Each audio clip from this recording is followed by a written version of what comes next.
Okay, good morning, everyone.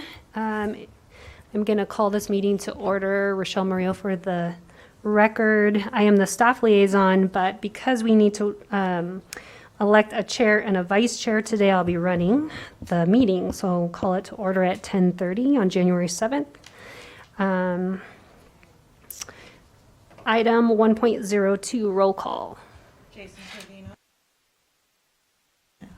Jason Trevino. Present. Roger Botten. Present. Rochelle Murillo. I'm not, you don't need to call me. Carrie Pruitt. Present. Lacey King. Present. Candace Round. Present. Roundy, correct? Thank you.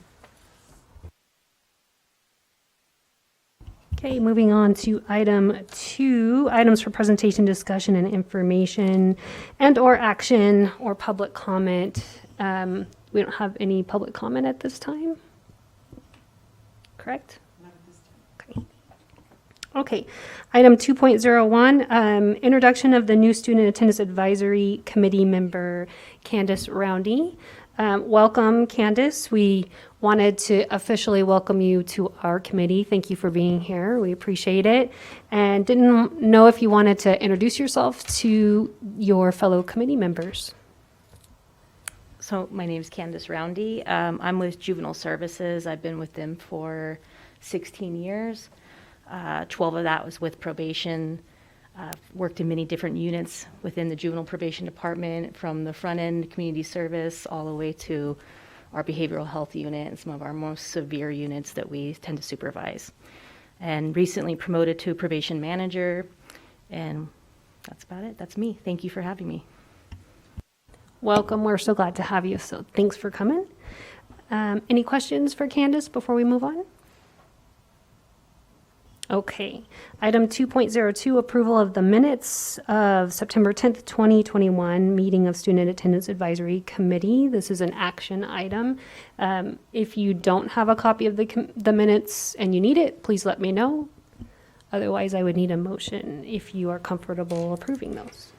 Carrie Pruitt for the record. I move to approve the minutes. Roger Botten, I second that. Is there any public comment? No public comment. All those in favor, say aye.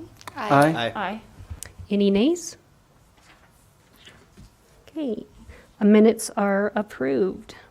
Moving on to 2.03, discussion and possible action to select a chair of the Student Attendance Advisory Committee. This is a term ending on June 30th, 2022. Just for your knowledge, the chair is the person that will run these. I'm not a voting member, I'm a staff liaison. So because we don't have a chair or a vice chair, that's why I'm running it today. But the chair would run these. You would also be looking at the agenda ahead of time, but we do the bulk of the work for you. And then the vice chair would stand in for the chair when they're absent from meetings. So is there any discussion around this meeting, this position, questions, or any nominations? This could be a potential action.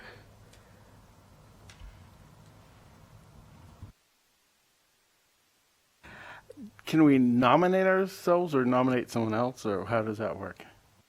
I mean, Yes, you can. Both.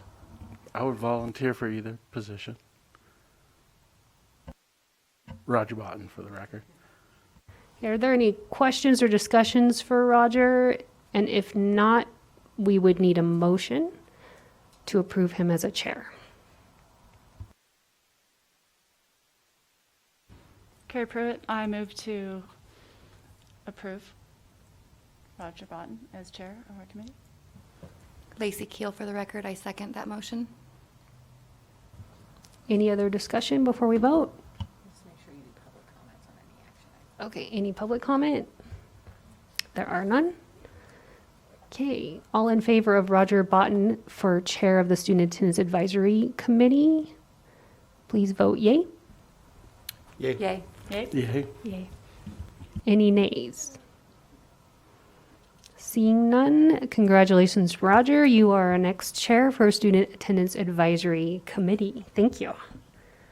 Okay, moving on to 2.04, discussion and possible action to select a vice chair of the Student Attendance Advisory Committee. This again has a term ending June 30th, 2022.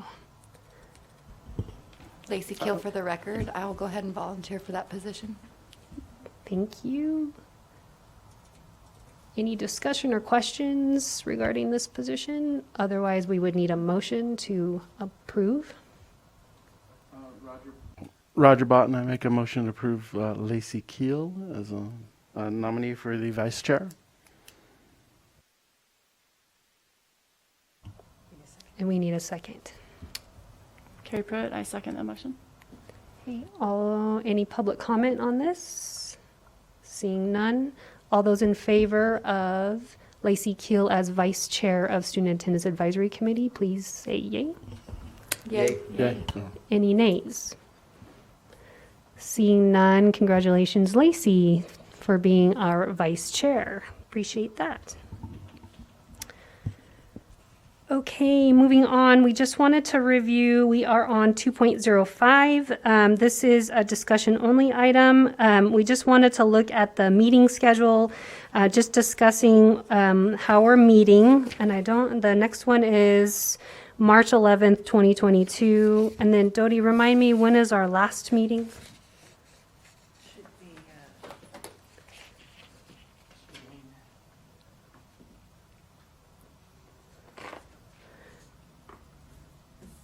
I believe it's June 10th. June 10th would be our last meeting. We will continue to meet here in this board room, and typically we're at 9 o'clock. This meeting got rescheduled, but we're typically meeting at 9 o'clock. So I just wanted to make sure everybody was aware of that. Any discussion around the meeting times? Lacey Keel for the record, so the future meetings will go back to 9 o'clock? Yes. Thank you. I'll double check on the 10th versus, I think it's the 10th. And then, okay, yeah, Jason says it is on the calendar for June 10th. You will hear from Dodie just to remind you when our meetings are coming up too. So you'll get emails from her around that. Any other questions about meeting dates and times? Okay, moving on to 2.06. This is our presentation and discussion on chronic absenteeism data. If you could pull up the big report, Dodie. As per usual, I wanted to share with you our latest chronic absenteeism data that our school district is seeing. We've been fluctuating. There's been lots and lots of really hard work with school staff. Parents, everyone coming together to look at chronic absenteeism. We've been staying around between 19 and 21%. So this is, as of today, we're at 19. I can't really see it. I'm getting a little blind. I think it's 19.2 up there. If you look under where it says chronically and not chronically absent, that's our current chronic absenteeism rates for right now. And then underneath that would be last year and the year before. So you can kind of see a comparison through the years of our chronic absenteeism rates. This is typical nationally right now, but we have seen a significant decrease in chronic absenteeism from last year, which we're happy to see. Because we are still dealing with the pandemic and exclusions and those kinds of things, we're happy to see that we're at 19%. However, we know that there's lots and lots of work still yet to do. And so wanted to make sure that I shared that with you. If you look at the triangle, you can see that that chronic absenteeism is broken down. And so 6.1%, that's our students that are severely chronically absent. So just to remind you, the definition of that are students that are missing 20% or more of the days that they're enrolled. So that's at 6.1%. 13% are chronically absent. That's 10% of the days that they're chronically absent of the days that they're enrolled. And then we've got about 14, rounded up to 15% of our students that are approaching chronically absent. those are our students that schools are working really hard with to make sure that they don't become chronically absent. So got some work to do, but we're still seeing some really significant decreases. So happy to see that. If you would scroll down just a little bit, I'm going to show them. Keep going. These are special populations and are broken down by race and ethnicity. So you can see that, again, our students that are homeless have the highest rates of chronic absenteeism and are the most severely chronically absent. And then if we look at race and ethnicity, I think it is, I can't see from that far away, I think it's our Pacific Islander and our African American students that are the most severely chronically absent and chronically absent students based on race and ethnicity. We've seen a decrease again for all populations.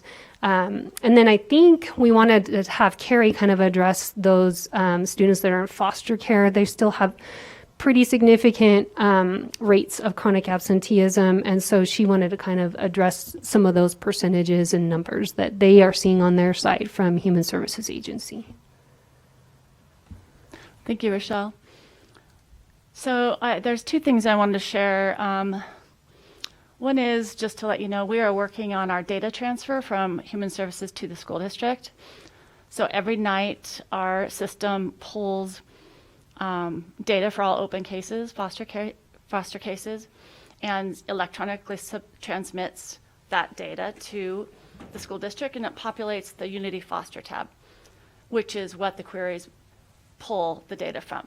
So what we found is that there's, I don't have exact numbers, but there are, my sample was around 30 to 40% of our foster kids that were pulled into the chronically absent lists. They're no longer foster because their cases have closed over the last year or so. So we're working on getting the exit dates to transfer so those numbers aren't pulled. So I believe the good news is all the rates are falling. So I think our rate was at about 45% last meeting. And so I'm happy to see the rates dropping, but also the foster numbers should be a little less than what these are showing. So that's good news as well. However, on the second note, the second point I wanted to share is that we did receive some funding on from the CIP program, which is the court improvement program through the Supreme Court. And we have shared that funding. That funding went directly to our subcontractor, which is Boosted Diplomas. They offer tutoring and have some other services regarding, they have a peer navigator that also checks their Infinite Campus panels, provides that information to the tutors. We're trying to push in supports to our chronically absent kids. And so that is going relatively well. The one challenge is having buy-in from some of the kids, because in order to spend donor dollars, you want to make sure there's some type of buy-in. And one of the challenges for a lot of our high-risk kids is that they have a lot going on. And to have them buy into another service or another support has been a little bit challenging, but we are not giving up. We're pushing forward and doing our best to still push those in, because if we can even just get them hooked up with a tutor once a week for half an hour, that's a little more accountability. It's going to help with their grades, because most kids that are absent aren't doing very well in school as well. Those two are very related, as we know. So those are a couple things that we are working on. Okay, thank you, Carrie. Keep scrolling down a little bit. I think I covered most of everything that I wanted to cover. Oh, those are by grade levels. That's pretty typical that we've seen these trends in terms of how chronic absenteeism is distributed across grades for many years now. Our seniors are typically the most chronically absent, which is a typical national trend as well. It's just inflated because our chronic absenteeism rates are higher than they typically are because of the pandemic. So you can see how severely chronic absenteeism increases the older students are. And we know that some of that is related to the more years students are chronically absent, the harder time that they have being successful in school, they become more disengaged because they have gaps in their learning. And so it's harder for them to stay engaged as curriculum gets more difficult in those high school years. So we know through research and through the trends that we see in our students that the more years they're chronically absent, the harder it is for them to be successful in school as they get older. Okay, and those are attendance codes. They don't mean a whole lot to you other than these are how we marked our students through absenteeism. So any questions about this data? Go ahead and scroll all the way to the top again, to the top. Lacey Keel for the record. Rochelle, Yeah. just out of curiosity, those attendance codes, is that based on period or day? So for elementary, it's by day. But for high school, then it would be by period Okay. because those can fluctuate. Okay, because that was a large number. Yeah. Any other questions about the data? Okay, we're going to move on to 2.07, presentation and update of the district's current attendance campaign and messaging efforts. So I just wanted to update you guys again around some of the things that we are doing district-wide and through our department to address chronic absenteeism. And then we have also developed a second attendance campaign video. And I'm gonna have Dodie pull that up first because it's a get out of there. Yeah, it's on YouTube. You see the YouTube tab? Yeah. This particular campaign or this video was developed by students at Dilworth, and so I'm going to share it with you now.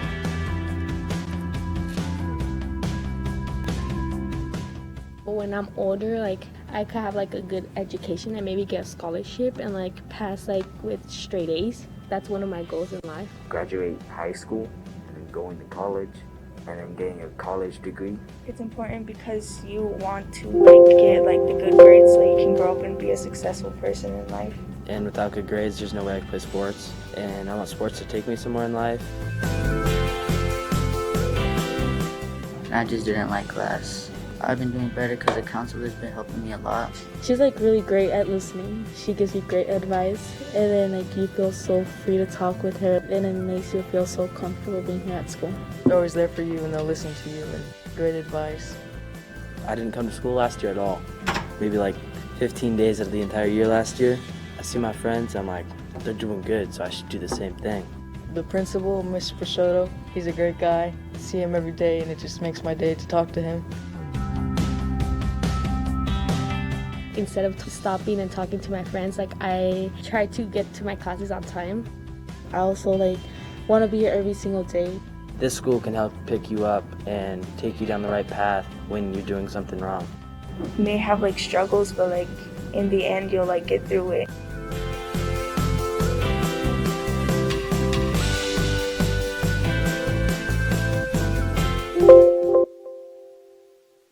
Okay. So that particular video was designed, written, and produced by the students, which I love to see all the time. They did a nice job, and what they really wanted to point out is that, yeah, we've struggled with attendance, but this is what we're doing to make sure that we're reaching out for help when we struggle with attendance. So that was the advice that they wanted to give their peers. So any questions or comments about this one? The last time I think I showed you one from high school at Sparks High, and then this is our middle school students, and then we'll do one with elementary school students in the spring. So any comments on this one?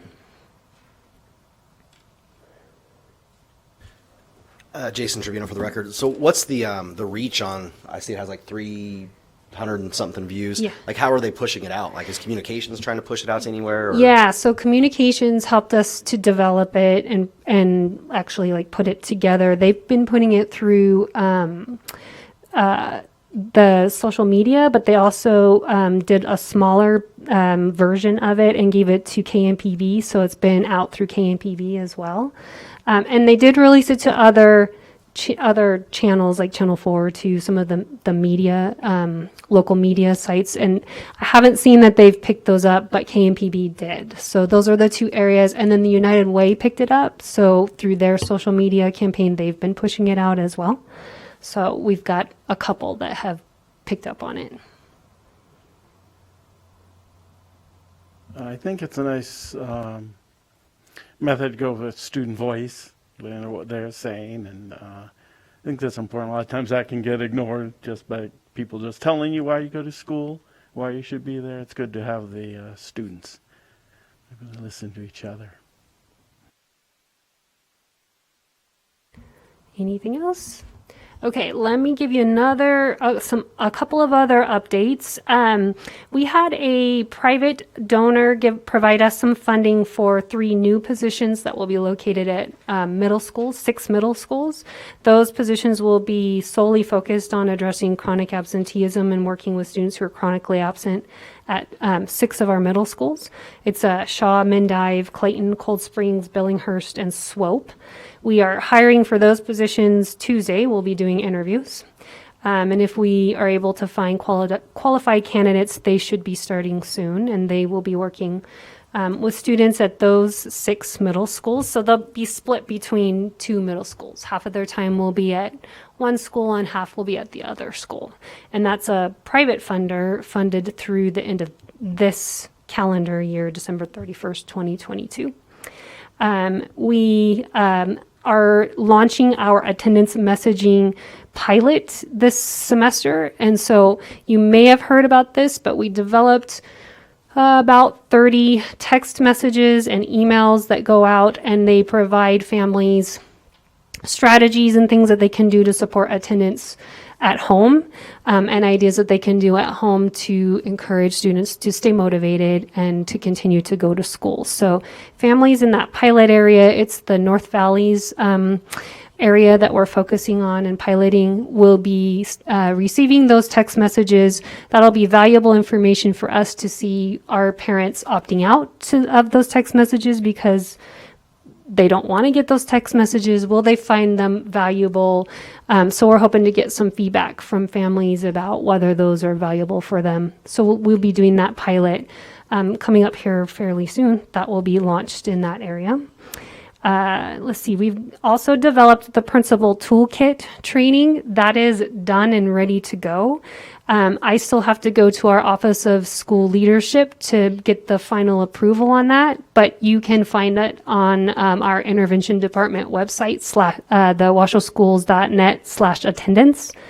And that is a toolkit of just different ideas, strategies, resources, things that schools can access to assist them with addressing chronic absenteeism for all students in their school. So it does look at the multi-tiered systems of support model. It's looking at how we can encourage attendance for all students, and then working with students with at tier 2, which are typically like groups of students, and then more intensive supports at tier 3. So that one will be coming to schools, and we'll work with principals that are requesting that training and coming to them and providing them technical support around providing attendance interventions at the school site level. So excited. That took us most of this year to kind of get it up and running, but what I really love about it is we had quite a few departments provide resources and feedback on this Principal Toolkit. So counseling, family school partnerships, equity and diversity, they all provided us some feedback and resources. So it's a pretty comprehensive training for schools to be able to access as they are trying to figure out what do we do about chronic absenteeism at a school site level. We do have 10 attendance officers this year. We have 4 more than we do last year.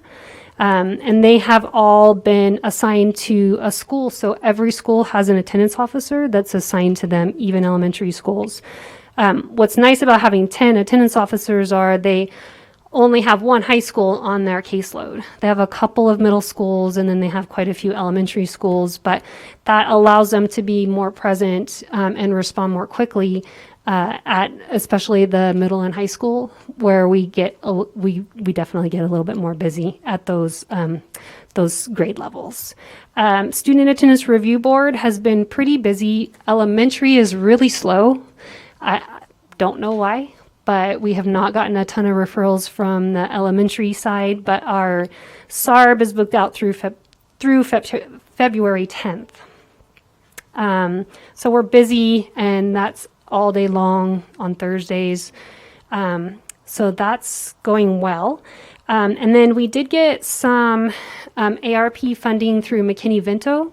And that is going to allow us to target some of our students that are homeless, that are chronically absent. And we're going to be providing some more case management for students that are homeless, and support to make sure that they have everything that they need, that we brainstorm if there's transportation issues or whatever we can do to help support them when they're chronically absent. If you looked at our data, they are a population that is the most severely chronically absent. So we'll be doing that with staff through this ARP funding and social work interns to provide some more intensive support to those students. Yes.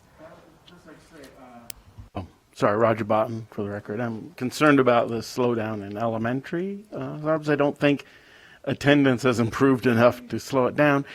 I have a meeting coming up on January 21st in the morning. It's going to be on Zoom, so if someone from your department, a AO officer, yourself, or someone wants to come and make a pitch or just be able to answer questions, talk something about it, encourage, and I do that myself as well. But you guys are always welcome. It's important that we are utilizing the tools that we have, especially eSARB, being that it is effective, I believe. So if someone can come, we can see what's going on with that, and or encourage. I will definitely be there. If we look back at our data for eSARB, if we compare eSARB and SARB, so eSARB is our elementary school families, and then SARB are middle and high school. We have usually about 70% of those families or those students see an improvement in attendance, as opposed to our high school, which is about 60%. So we see better outcomes with families that we're working with at an elementary. So I would love to be able to just remind counselors that we're here and please access us. Yeah, no, I think that's great. I send you a link on that. I appreciate keeping, sometimes I think it just to keep that in the mind, that's an option they have. I think sometimes that can be, I don't know if they feel a little intimidated, have to fill out the form, and then have to see if it gets approved, all that stuff, and they're like, oh, I don't know. But. Yeah, definitely. I would love to do that. And I think that's all of my updates and what we're doing right now. Anything else? Carrie, did you want to talk at all about what you guys are doing at Human Services Agency with Claire, our foster liaison? Regarding chronic absenteeism? Yeah. Okay.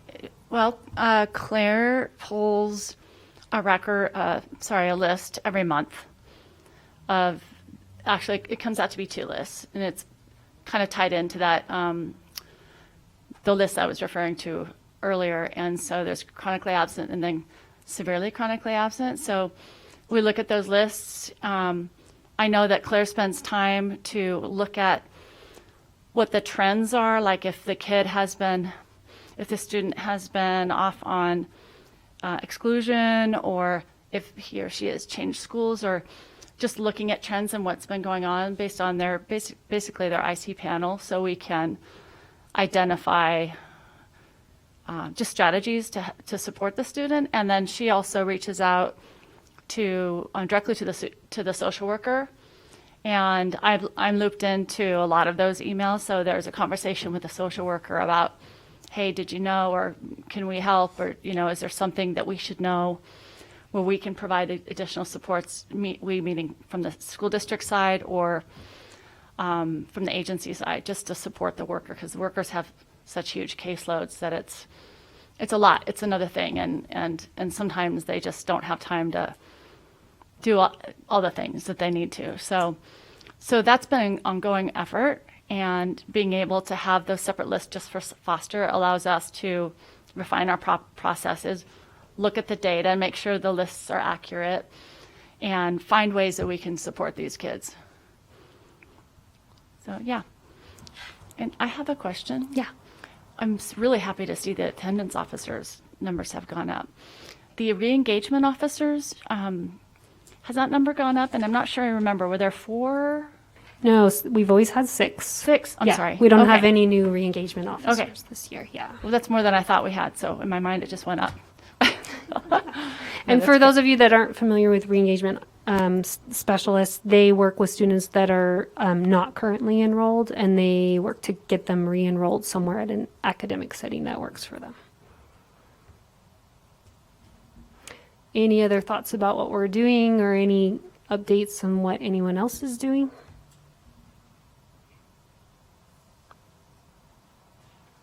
Okay. All right, we're moving on to item 3, closing items. 3.01, public comment. I did receive 2 public comment emails, one from Joe Morabito and Jeff Church. I forwarded them to the members.